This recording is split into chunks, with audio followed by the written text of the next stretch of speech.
It was a quiet Sunday morning in August 1972, in the small town of Ensenada, Baja California, Mexico.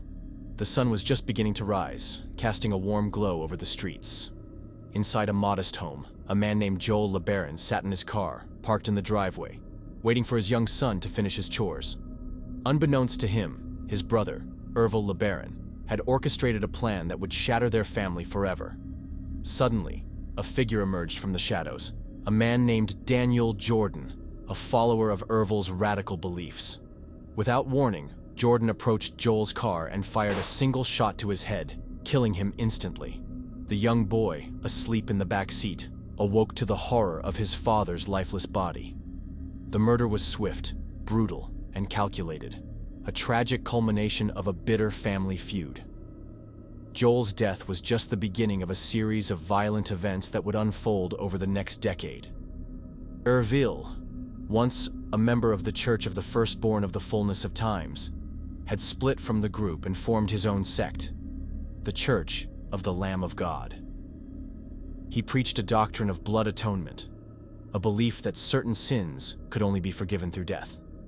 This ideology justified the murders of those he deemed enemies, including family members, rivals, and former followers. In 1974, Ervil was tried and convicted in Mexico for Joel's murder. However, his conviction was overturned on a technicality, and some allege that a bribe played a role in the reversal. Undeterred, Ervil's followers continued his violent campaign, raiding towns and targeting those who opposed him. One such incident occurred in the town of Los Molinos, where Ervil's followers attempted to kill his brother Ervil LeBARON, who had taken over leadership of the original church. Although Ervil was not present, the town was destroyed, and 2 men were killed in the raid. Ervil's reign of terror extended beyond his family. In 1975, he ordered the killing of Bob Simons, a polygamist who sought to minister to Native Americans. 2 years later, in 1977, Ervil orchestrated the murder of Rulon C. Allred, leader of the Apostolic United Brethren, another Mormon fundamentalist sect. Ervil's 13th wife, Rena Chenoweth, along with his stepdaughter Ramona Marston, carried out the assassination. Although Chenoweth was acquitted in court, she later confessed to the crime in her memoir, The Blood Covenant, revealing the chilling details of her involvement. The violence didn't stop there. Ervil's own family was torn apart by his orders. His 10th wife, Vonda White, was convicted and sentenced to life in prison for the murder of Dean Grover Vest, one of Ervil's henchmen who had attempted to leave the church. Vonda White is also said to have killed Nomi Zarate Chenoweth, the plural wife of Ervil's father-in-law, who had been critical of Ervil's practices. According to witnesses, Thelma Chenoweth, Nomi's sister wife, helped kill her. Perhaps the most heartbreaking case was that of Rebecca LeBARON, Ervil's 17-year-old daughter. Pregnant with her 2nd child and hoping to leave the group, Rebecca was allegedly murdered by Ervil's stepson, Eddie Marston, and brother-in-law Dwayne Chenoweth in April 1977. Her body was never found, and no one was arrested in connection with her disappearance. Even after his arrest in 1979, Ervil's influence persisted. While imprisoned, he wrote a 400-page Bible known as the Book of the New Covenants, which included a commandment to kill disobedient church members who were included in a hit list written by Ervil. Some 20 copies were printed and distributed. In 1988, 3 murders were carried out simultaneously at 4 p.m., later dubbed the 4 o'clock murders. These killings were allegedly carried out by Ervil's followers, following his orders even after his death. Ervil LeBARON died in 1981 while serving a life sentence in Utah State Prison. His legacy, however, lived on through his children and followers, who continued to commit violent acts in his name.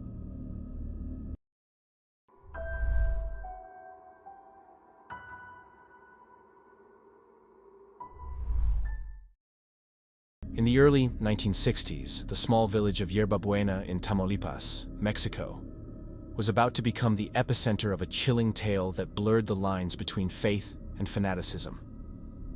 At the heart of this story was a woman named Magdalena Solís, later dubbed the High Priestess of Blood. Her transformation from a vulnerable young woman to a feared cult leader is a testament to the dangers of manipulation and the power of belief. Magdalena's journey began in poverty. Born in 1947, she was introduced to the harsh realities of life at an early age. By her late teens, she was working as a prostitute in Monterrey, alongside her brother Eleazar. It was during this period that they encountered two brothers, Santos and Cayetano Hernandez, who were traveling through Mexico, scamming locals with tales of hidden treasures and ancient gods. Seeing an opportunity, the Hernandez brothers recruited Magdalena and Eleazar to join their scheme. The Hernandez brothers had already established a small following in Yerba Buena, claiming to be prophets of powerful, exiled Incan gods. They promised the villagers that through worship and tribute, they would lead them to hidden treasures in the surrounding mountains. To solidify their claims, they introduced Magdalena as the reincarnation of the Aztec goddess Coatlaquil, using smoke and mirrors to convince the villagers of her divine status. Magdalena, initially skeptical, soon embraced her new role, believing herself to be a goddess. Under her leadership, the cult's practices grew increasingly sinister. What began as spiritual rituals devolved into violent and depraved ceremonies. Dissenters were punished severely, often through brutal beatings and ritualistic sacrifices. The cult's members, under Magdalena's command, would capture victims, subject them to torture, and then drain their blood into chalices. This blood, mixed with narcotics like marijuana or peyote, was consumed by Magdalena and her followers, who believed it granted them supernatural powers and preserved their youth. The reign of terror continued for several weeks, with at least 4 known victims falling prey to the cult's rituals.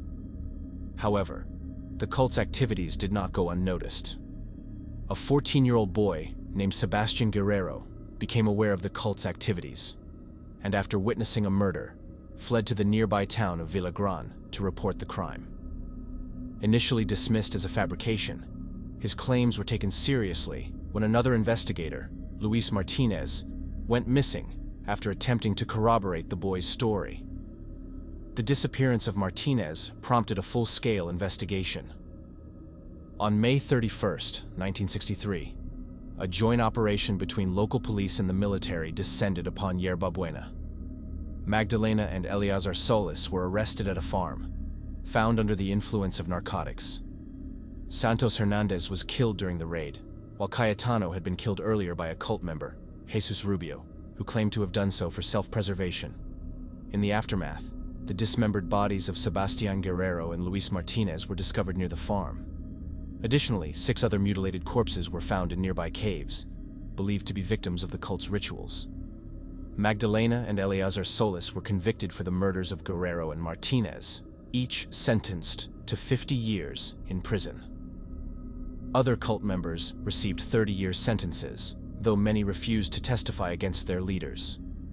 Magdalena Solís' story serves as a stark reminder of the dangers of unchecked power and blind faith. Her descent into madness and the subsequent horrors she orchestrated left an indelible mark on the history of Mexican crime. While she was convicted for only 2 murders, the true extent of her crimes may never be fully known.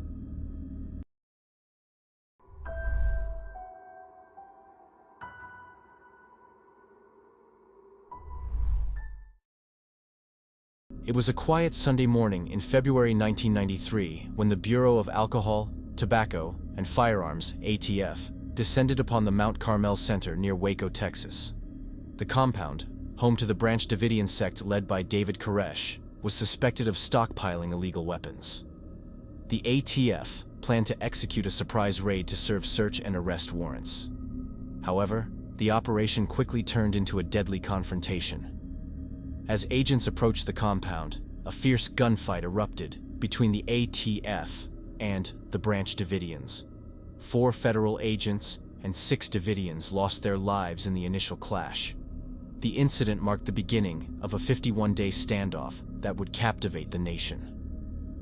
David Koresh, born Vernon Wayne Howell, had assumed leadership of the Branch Davidians in the 1980s. He claimed to be the final prophet of the group's faith. interpreting the Bible's apocalyptic passages and asserting that he was the Lamb of God. His teachings attracted a devoted following, but also drew criticism and suspicion from outsiders. During the standoff, the FBI took control of the situation, attempting to negotiate with Koresh and his followers. While some children and individuals were released, the majority remained inside the compound. The FBI's strategy included psychological pressure and the use of tanks to breach the compound's defenses.